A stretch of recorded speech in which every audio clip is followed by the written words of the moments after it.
These are the voices of grandmothers ranging from the 60s to 90s in the Korogocho slums of Nairobi. This is their version of a war cry as they fight to defend their human rights and especially their sexual rights. Nimejiunga na hii kikundi ya karate kwa sababu ya maisha na hali vile iko. Kwa sababu ya tupate angalau mafundisho. Washosho wengi wamekufa kwa hii kijiji. Wengine kuhangwa kwa madirisha. Today, they are in class to learn how to fight potential violators. Sheila Wairimo was so concerned with the grannies from Korogocho that she started karate classes for them. Way back in the year 2005, when we experienced rape, and especially on grannies who used to be raped and brutally murdered, I was able to encounter 3 cases of old women who were raped and brutally murdered by young boys. Together with my friends, we were able to start a self-defense team. The single mother of one spends 2 days in a week training the elderly women in karate.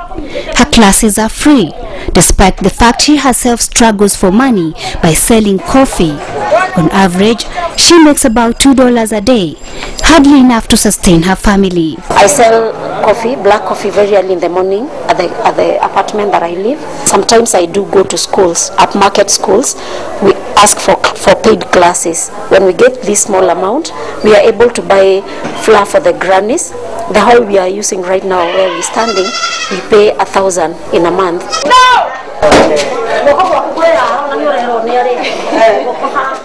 The self-defense training sessions are a homegrown response to violent attacks on grandmothers in the slum. Young bandits here often rape elderly women before or after committing a crime. They believe that this will prevent them from being caught. Sheila was taught the knack of martial arts in 2005 from a volunteer. Now it is Sheila's turn to volunteer. In the past 3 years, she has trained over 60 elderly women in Korogocho. Bila nilijiunga na hii kikundi cha washosho jikinge, kulikuwa na shida nyingi. Mara nyingi sisi wa mama wazee, nyumba zetu ni za matope. Na vijana walikuwa saa nyingine kama mimi walikuwa wananiingilia huko kwa nyuma wanabomoa nyumba. Wakati nilifunzwa kutumia no hiyo na pana nimekataa, hiyo imenisaidia kama ilinipatia ujasiri. Statistics from the largest gender-based violence recovery center in Nairobi indicates they treated 4,815 people who were raped between 2008 and 2010. 4,093 of whom were women.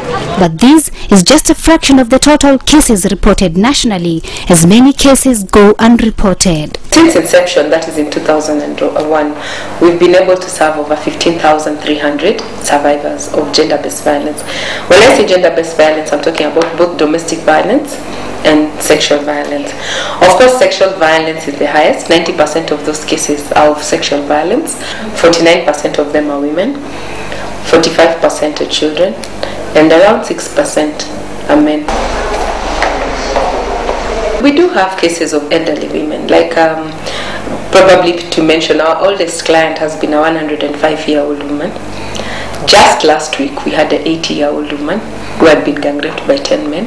Fact is, women's rights remain a sensitive subject in Kenya, making rape a hard crime to convict. Sexual violence is one of those private offenses, if there's a word like that.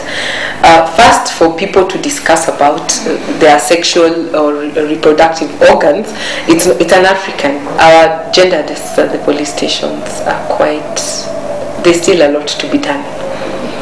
Survivors are still going to the police stations, and the kind of questions they are asked demotivates them. Despite all this, Sheila continues unrelentingly with her endeavor to arm these women with the valuable self-defense skills and at least restore their self-esteem. But why?